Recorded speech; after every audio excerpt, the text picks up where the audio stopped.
All right, put your hands together for Eveline Kraljic.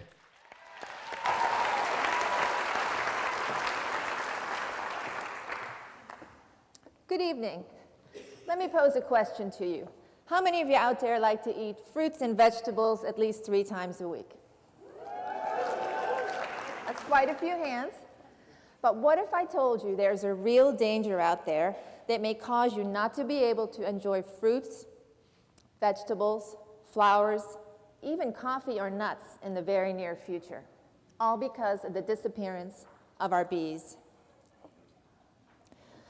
I'm Eveline Kraljic, proud graduate of Leadership Daytona, class 36. And I'm also the Chief Operating Officer of the Council on Aging right here in Volusia County. Now you might wonder, what does the COO of a local nonprofit that serves the elderly have to do with bees? And the answer is pretty simple. Absolutely nothing.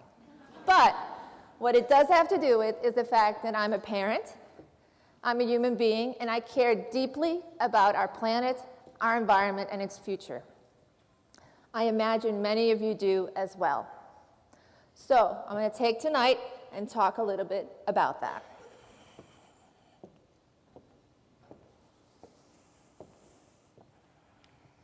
On your left is our life with bees, and on your right is our life without bees. Bees are the most important pollinators of our fruits, vegetables, flowers, and crops, and more than 1/3 of the world's crop production relies on bees for survival. But the ironic thing is bees are not out there pollinating our food intentionally. They're out there because they need to eat. All of the protein in a bee's diet comes from pollen, and all of the carbohydrates in their diet comes from nectar. Several years ago, when honeybee colonies began dying throughout the United States, we knew there was a big, big problem. And this problem, this apocalypse, had a name: colony collapse disorder. Now, the hive that falls victim to CCD is kind of like a ghost town, like a modern-day canary in a coal mine. No adult worker bees to be found, and it's pretty much the lonely queen bee wandering around aimlessly. Now, we know we can't afford to lose bees, so what's going on? Bees are dying thanks to multiple and interacting causes.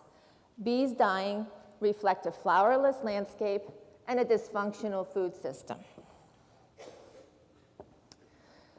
70 years ago, a lot of bees began declining ever since World War II. We have about half the number of hives as we did in 1945. We're down to about 2 million hives, we think.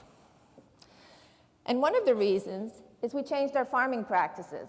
We stopped planting cover crops. We stopped planting clover and alfalfa, which are natural fertilizers and highly nutritious food plants for bees. Another reason is that we started using pesticides to kill the weeds in our farms. Now, a lot of these pesky weeds that we think are pesky are actually flowering plants that rely on bees for survival. Now, 70-some years ago, when bees started declining, ironically, it turns out we are now planting more crops that actually need bees for survival. More than 300% of today's crop production relies on bees for pollination. And then there are pesticides. Researchers have found that nearly every batch of pollen that a honeybee collects contains at least 6 detectable pesticides in it, covering every class of herbicide, fungicide, and insecticide. One of these classes of insecticides, the neonicotinoids, has been in the headlines. It moves through the plant so that a crop pest or leaf-eating insect takes a bite of the plant, ingests this lethal dose, and dies, as is intended.